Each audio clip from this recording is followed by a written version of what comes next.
Muraho, nitwa Harriet, nuruka mu Bwongereza, and my mother tongue is English. So if I ask you ifunguro rya mu gitondo, remember ifunguro rya mu gitondo, breakfast, what do you eat? Urya iki ifunguro rya mu gitondo? Nja amagi,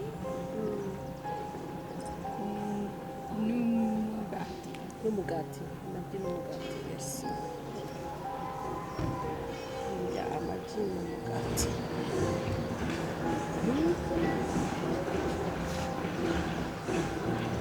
Urya iki ifunguro rya saa sita?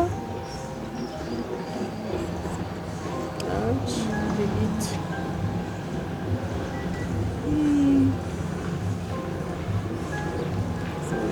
Nja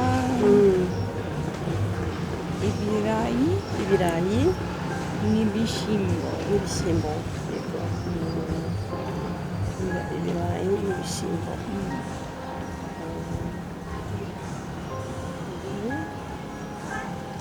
Urya iki mu ifunguro rya nijoro?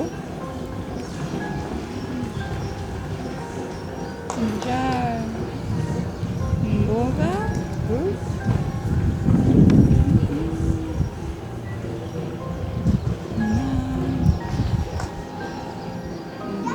umuceri, yego.